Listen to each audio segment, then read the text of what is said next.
Okay. Oh, just a second. Where's the pen? Yeah, here it is. Okay, so welcome back to our Friday sessions. So this week's topic we are going to discuss about New Year's resolutions. The reason I picked up this topic is today is which date? 27. What is New Year resolutions?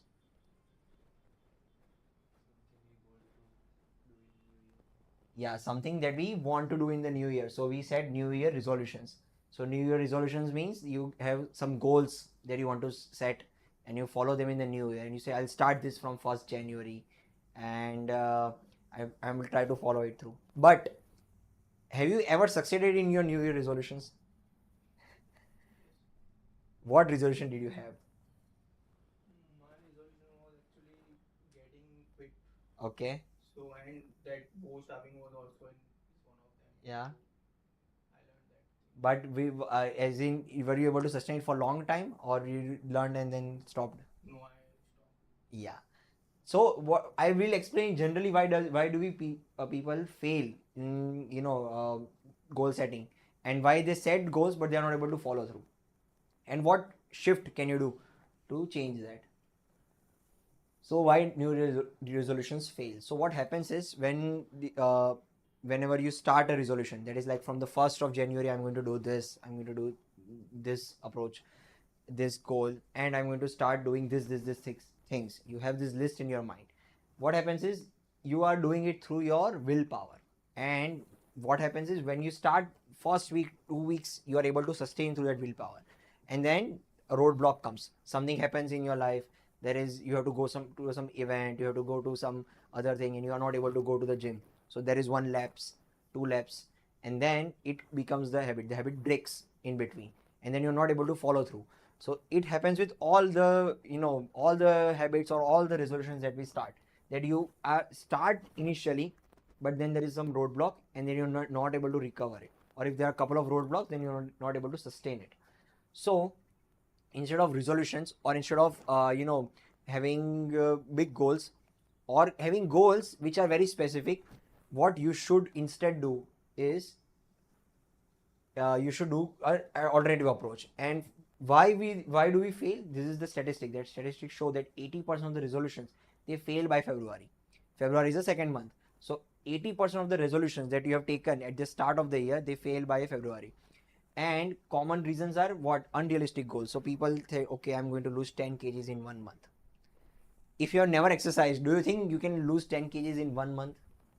No, right? So, and what happens when they see the scale at the end of January? Oh, there is no weight loss, or maybe even if it is there, it is not 10 kgs. So unrealistic goals or lack of planning. Sometimes what happens is you have the goal but you don't plan for it, or you don't know how to approach the goal. That is another reason. And motivation fade. Motivation fade is the biggest one of it. When you are starting it, you have a lot of motivation that okay, I want to do this, I want to do that, I'm going to kill this, I'm going to have six-pack abs in 3 months. Six-pack abs doesn't come, right? Family pack comes.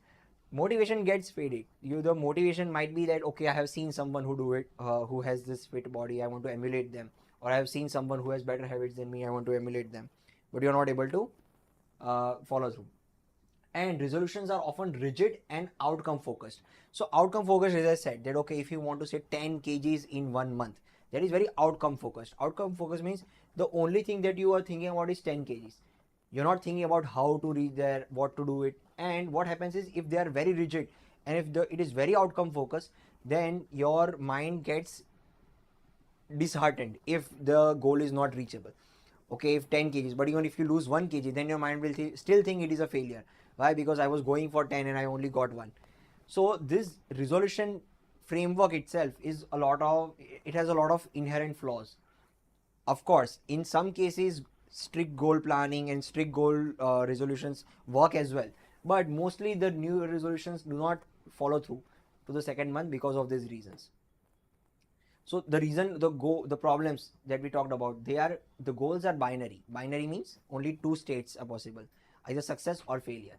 So what happens is when you have goals, so in goals you can either succeed in achieving your goal or you can fail in your achieving your goal. So the result is always binary. There is no third result, right? and they rely heavily on willpower, which is finite. What is willpower?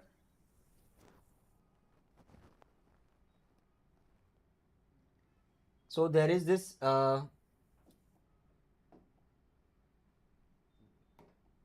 this has gone to the previous slide. I have to go back now.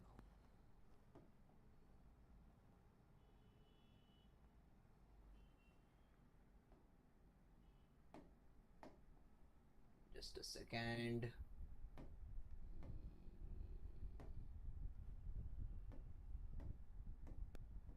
I think we were on this slide. Yeah.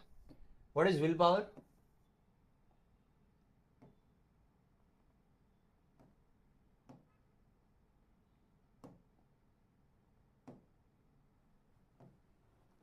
Why is it showing like this?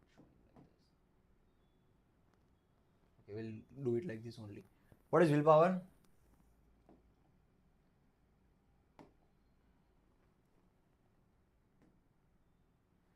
So there is this human brain, right?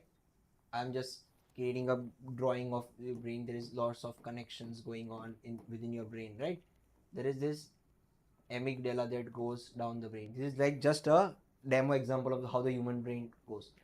This is called the prefrontal cortex, the front part of your brain, the one that is on the, in the front of your brain. This is called the primal cortex. Primal, or something which is like it is a unevolved brain, the reptile brain, or something which is like the older version of the brain. So this is called primal. This is called prefrontal cortex.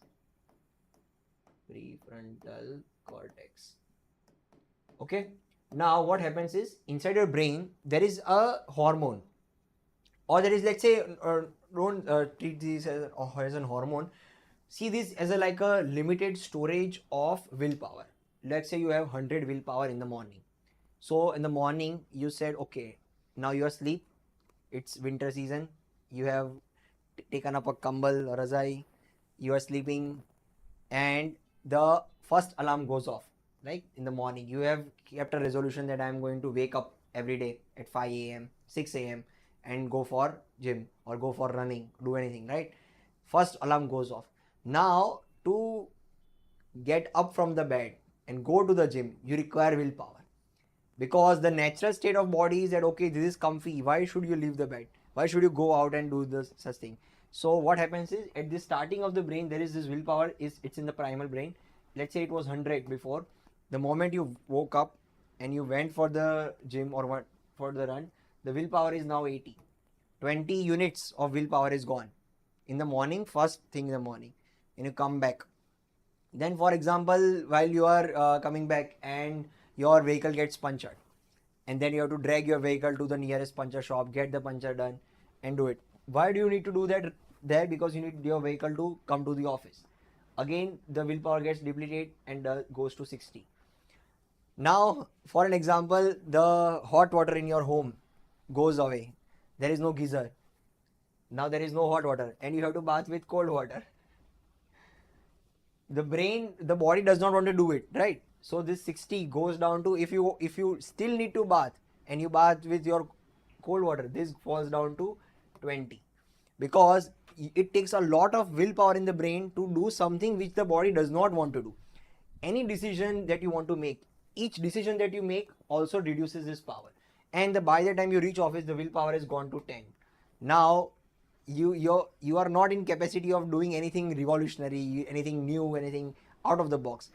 So what happens with goal setting is, if your goals are in structured in a way that requires a lot of willpower to do it, you'll not be able to sustain it. If I say that, okay, you know what, you are capable of doing everything, you should become Bilkha Singh, tire around your waist and run 10 laps of a big ground. Now even if you are capable of doing it, you might be able to do it 1 day, 2 days. Third day the body will say that, no, I'm not capable of doing it, I don't want to go there.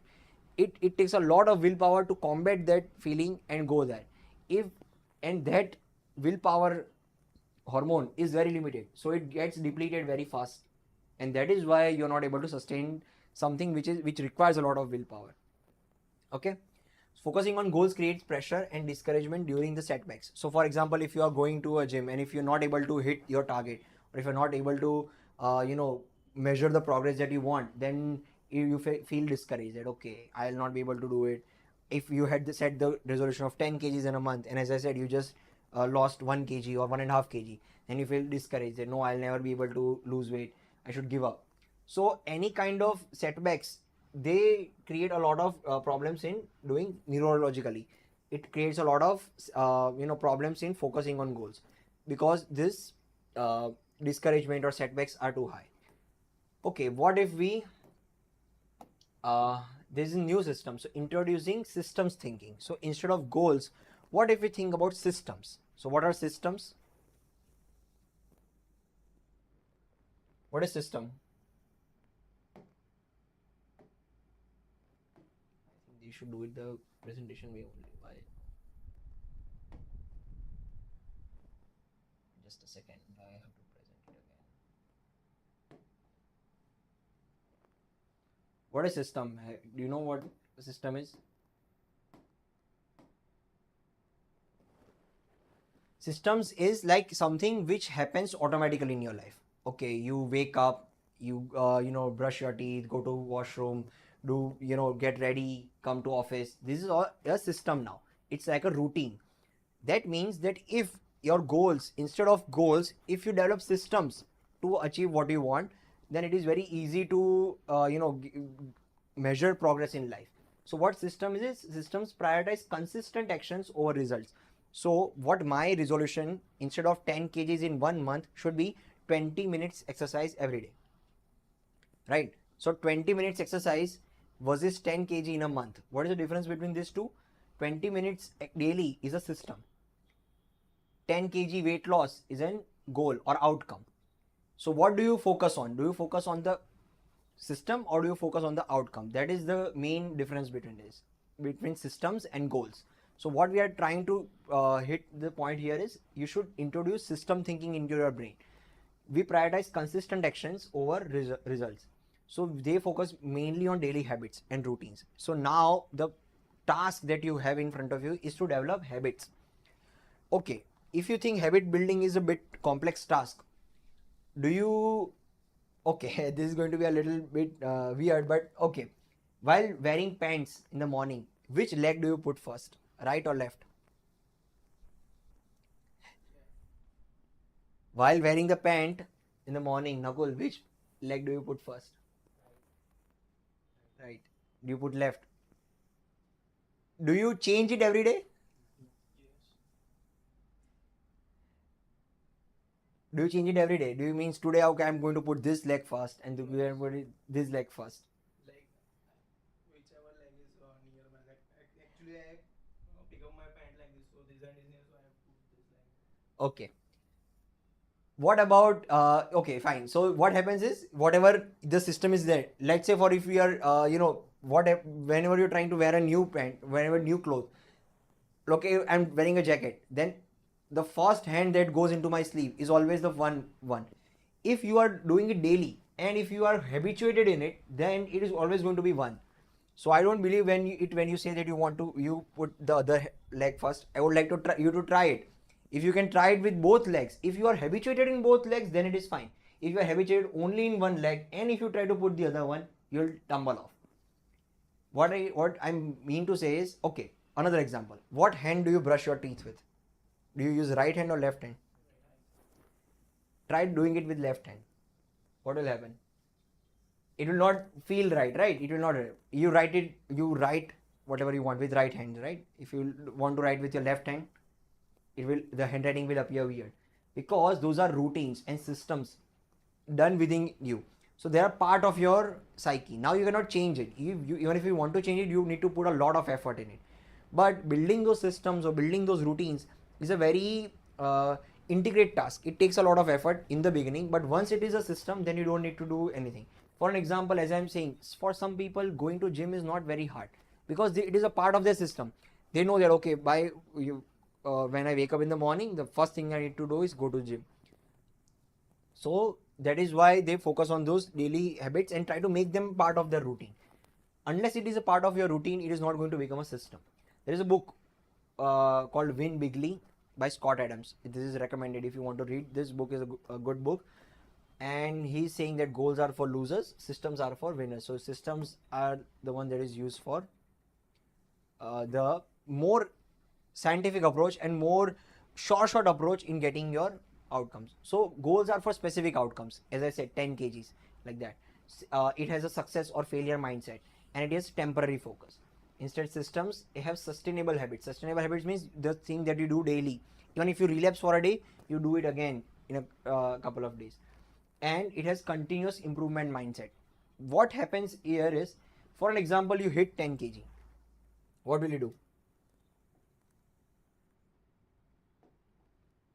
What will happen when you hit 10 kg?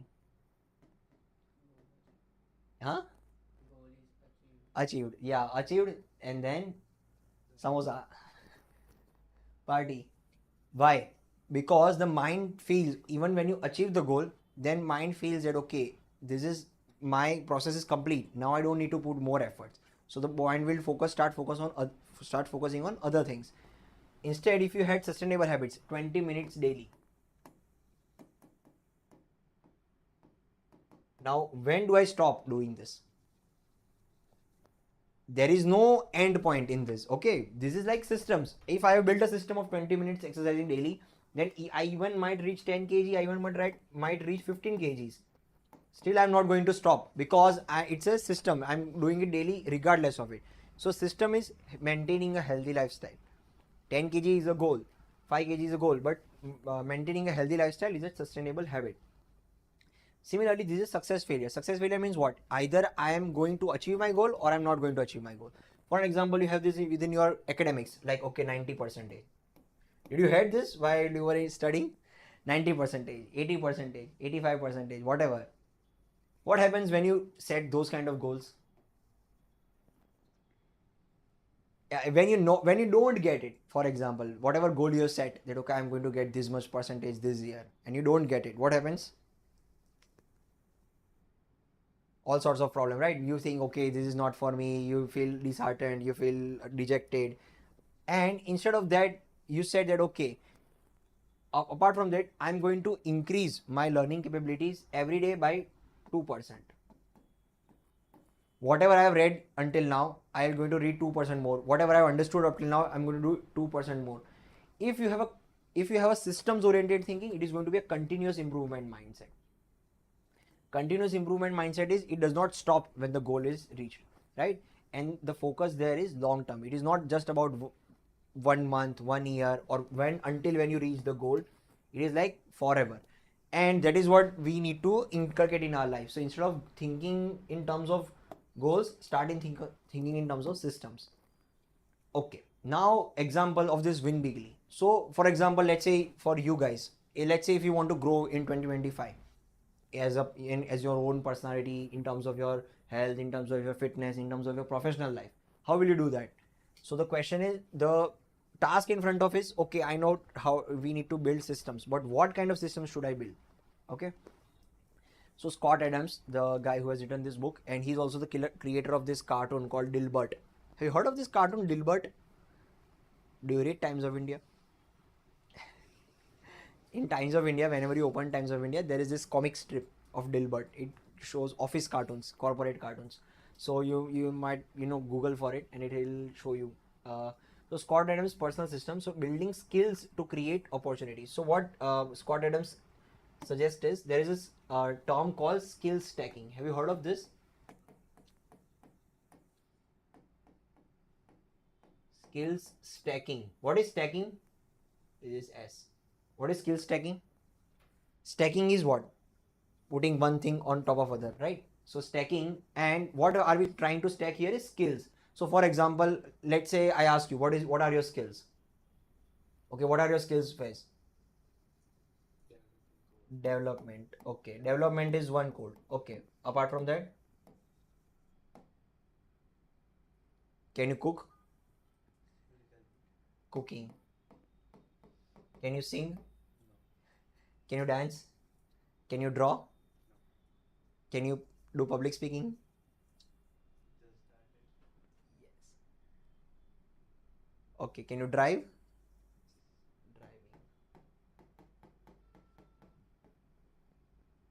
Okay. Can you play sports? Okay, Sagar. What are your skills?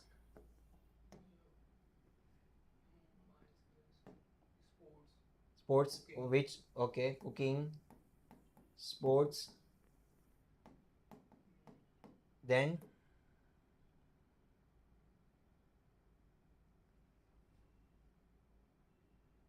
which sports?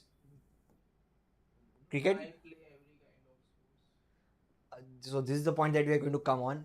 That skill, having a skill is not enough. We need to think about the skill stacking approach. What the skill stacking approach means. Okay, cooking, sports, just two of them. Anything apart from L, that development is not your skill. Not a very great skill,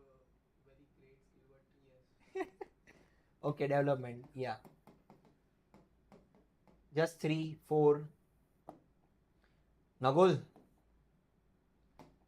do you have more than four? Yeah, drawing, development, drawing, editing. Then can you cook? Drive, drive. Okay. Drive means not just driving your own car. Like you can drive somebody else to. Do you know how to drive a car? Just two wheeler. Okay. Apart from this, that's it. Can you write? Can you read? Can you speak?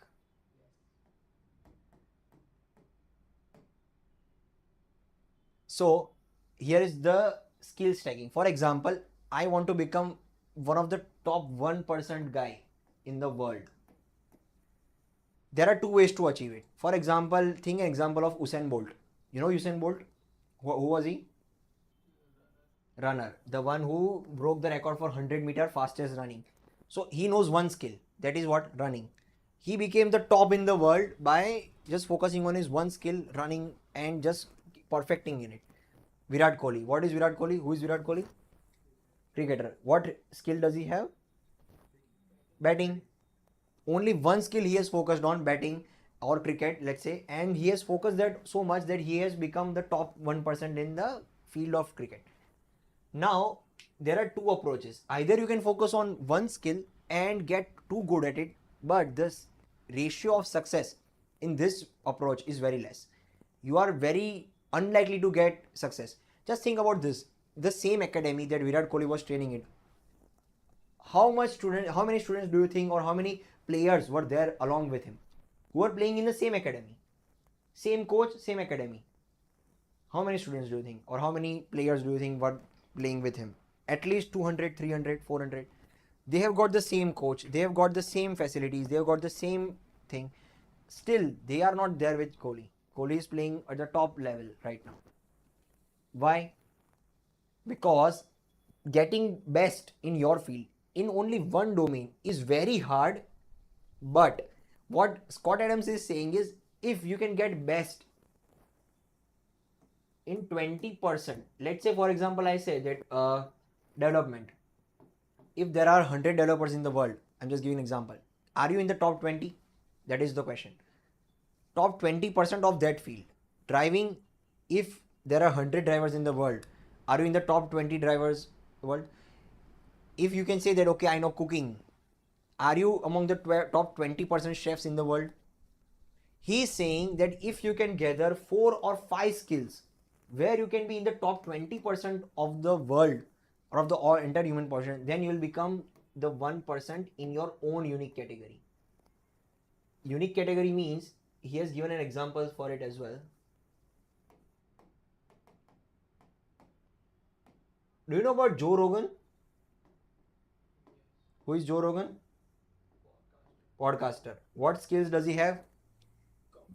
Communications. He can speak, he can give commentary, he can do podcasting, he's an MMA fighter himself as well, right? He has done fighting as well, and he is also a comedian, right? He has stand-up comic, he can do stand-up comic as well. So he is at in the top 20% of 3-4 categories, and that makes him the top 1% in his own unique category, where there is no one who can replace Joe Rogan. in his podcast, he'll talk about spirituality, he'll talk about fighting, he'll talk about animals, he'll talk about every topic on the earth, right? There is not a single topic which does not leave his domain of expertise. How is that possible? That is possible when you are in the top 20% of 4 to 5 skills. Have you heard of this guy Leonardo? Spelling. Okay, I'm not going to write the whole name. Leonardo da Vinci. Who was he? Painter. Only painter? Sculpture, engineer.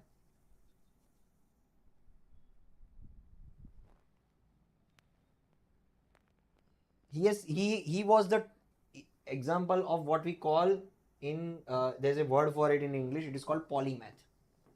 Have you heard of this word, polymath? What does that mean? Polymath is somebody who is an expert or who has an area of expertise in multiple domains. So Da Vinci used to cut human bodies to get access to the parts and understand about biology. He was an engineer, he was a writer, he was a painter, he was a sculptor, right? And he used to do all these things in a single frame of mind. And what he used to do is he was so good at it that we consider him as one of the modern greats, right?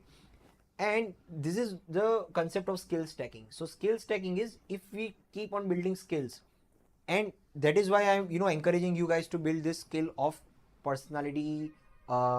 Personality development is not the correct term for it, but personal development and of public speaking, of persuasion. What is persuasion? Focus on improving areas like public speaking, persuasion, and writing. What is persuasion? Have you heard of this word, persuasion? What is the meaning of persuasion? Persuasion means if I am asking something from you, how can I ask it in a way where you are more inclined to say yes? So there are strategies of persuasion where you can ask it in a certain way, frame it in a certain way, or what kind of words should you use. So persuasion is a skill. Writing is also a skill. Writing is not the writing that you do. This writing means creative writing, something which you write on your own. So for example, you had this in your school, right? Write an essay. Write an essay. If I were the Prime Minister of India, what would I do? So now you have to use your imagination. What would you write? That okay, I would do this, I would do that. It is called that kind of writing, creative writing, where it is different for each one of them. If I read the essays of 10 students, all the 10 students have written different because they are writing from their own head. So this is the kind of writing that we want to focus on. Writing from your own head. Can you write blogs? Can you write content? Can you write creative things? If you can have these skills in addition to your existing skills, that is development, artist, drawing, whatever, then your chances of becoming 1% in your choose of your domain are much more. For an example, this is why I'm putting emphasis on having these presentations, having this skill that you should be able to give presentations. Why? Because for example, you are a graphic designer and you are good at your skill, but you are not able to present your skills. You are not able to teach it to someone. You are not able to handle a seminar or session where you can explain it to hundreds of people.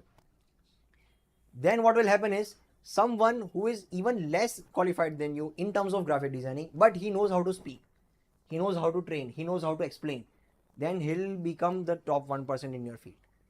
So the reason why we need these things is these skills portray you as an expert in your field.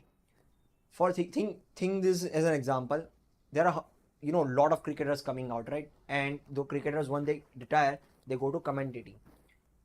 What has Harsha Bhogle done in his cricket career? You know about Harsha Bhogle, the commentator?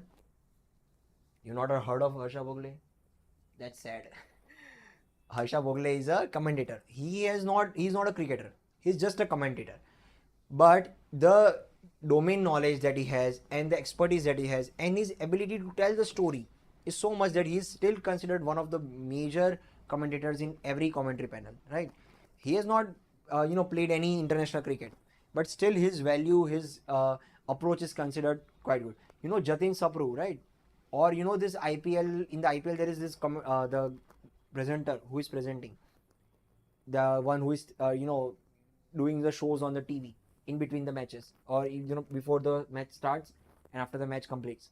Those guys are not cricketers, but still they are able to do it. Why? Because they have these skills: public speaking, persuasion, writing. And these skills are very important if you want to go ahead in your life, because these skills show that you don't only have the expertise, you are able to share your expertise with the world. What is the difference between Isaac Newton and some other scientist who has equally insights but is not able to share it? Isaac Newton has written Principia Volumia. He has written big volumes on this theory. That okay, I think that there is this force called gravitational force. This is my calculation. This is how I should do. Here is a diagram, and he has written books on it. How do we know that Leonardo da Vinci is a great guy? Because he has written books on it. He has created art, which you can see. Unless you are able to share your expertise with the world, unless you are able to express your expertise with the world, you are not in the top 1%. Burn this in your head. You should be able to read, write, and reading here is not just reading your books or something like that. It is like reading about your domain and reading at a level which helps you understand the concepts much faster.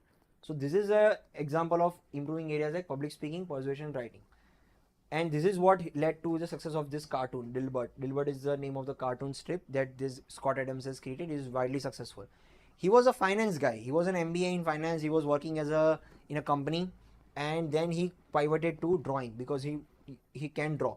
He is not the best artist in the world. If you see his drawings, it is not like a manga drawing. It's like very complex and all. No, he creates simple characters, but his ideas, his idea of corporate world, his idea of persuasion, economics, all of those things combined makes him a very successful cartoonist, right? So this is what we need to do. So this is something that I am recommending to you guys as well, that focus on these things in your career. This already we had this example that okay, for example, fitness. So lose 20 pounds is a goals approach, and daily 30 minutes workouts. Meal prepping on Sundays. Meal prepping means what? What is meal prepping, Sagar? Yeah, so for example, if you know that okay, I have to eat this in the morning, this in the evening for the entire week, that you do it on Sunday. Okay, Monday morning this is going to be my breakfast, this is going to be my lunch, this is going to be my dinner, and you do this for the entire week on the Sunday itself. So that way in the middle of the week you don't have any resistance that okay, what if I don't have the correct ingredients right now in my home, or drinking water before every meal. So whatever these routines are, whatever the systems are, you start inculcating these systems. So for example, every Sunday meal prep, if this is a system, then every Sunday I'll do whatever it takes to get all the ingredients, get all the things ready. So that way I don't need to worry about it during the week. Okay. This is example. So making 2025 different. So this is my strategies or recommendations for you guys. So forget resolutions. Don't go about I want to achieve this value or this thing. Instead focus on habits. There is this book called Atomic Habits, right? James Clear. Atomic means what? Small. So small habits. When you start doing small habits, that is what compounds to big growth.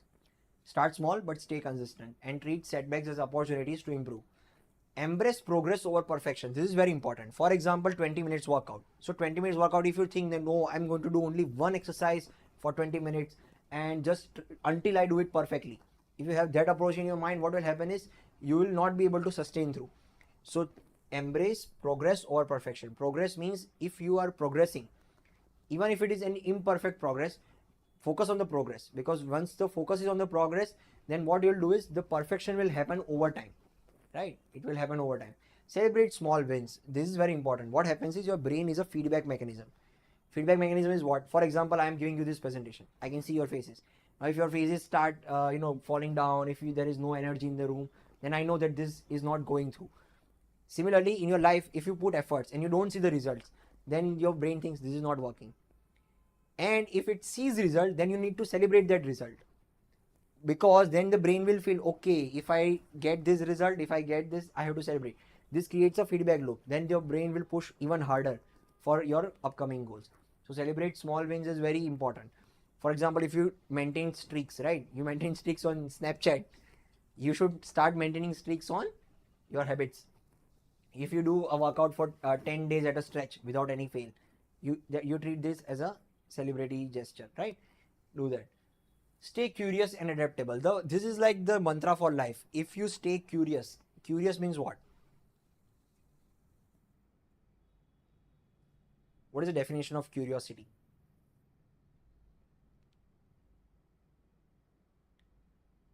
Curious, the simplest definition of curiosity is willingness to learn.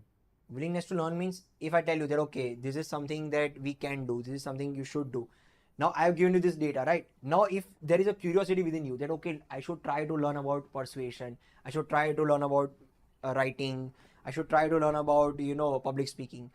If it creates that curiosity within you that, okay, let me see what I can find, let me see what YouTube videos I can find. If you can get that curiosity within you, then in the life your growth will never stop. That this is a mantra of our life. If you stay curious and adaptable means in your path there might be some situations where you need to change your approach, not your destination but your approach.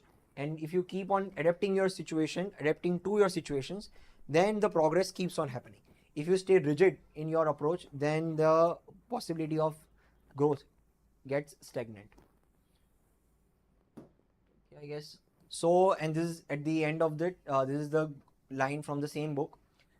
What Scott Adams says is, we do not rise to the level of our vision, but we fall down to the level of our systems.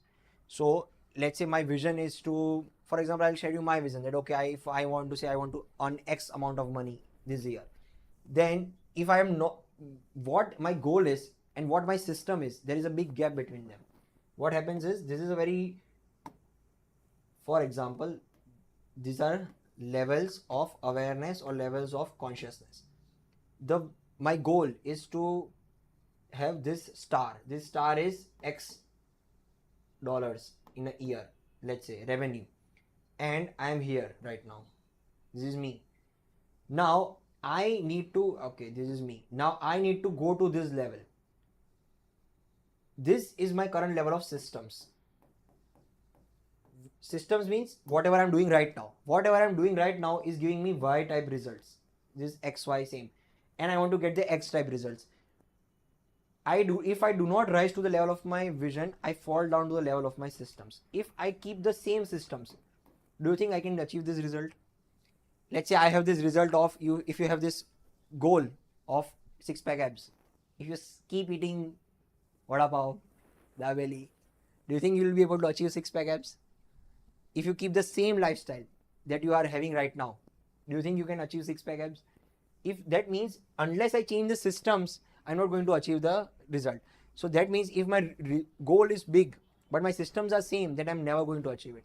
This you should burn into your head, that the only way to achieve your goals in your life is to improve the level of systems. If my systems become of a person who is handling that kind of doing that kind of revenue, having that kind of resources, having that kind of influence, then automatically the results will come. If I only focus on the goal and if I don't focus on the systems, then there is no growth. So growth only happens when you start improving your systems. So that is the thing that I want you guys to take into notice in 2025, especially the coming year. So next year, if we are here together and if I again ask you to reflect that how did 2025 go, then you should have your better systems. The systems that you have right now, you should have better systems than that.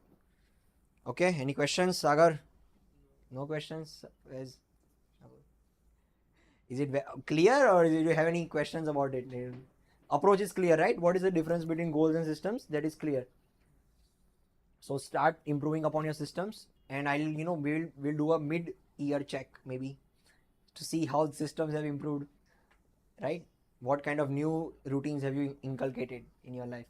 Reading 5 pages of book every day, 20 minutes of exercise every day, eating at least one meal healthy. Just start with this. One meal I will eat very healthy. I'm not going to eat any carbs, any ridiculous stuff.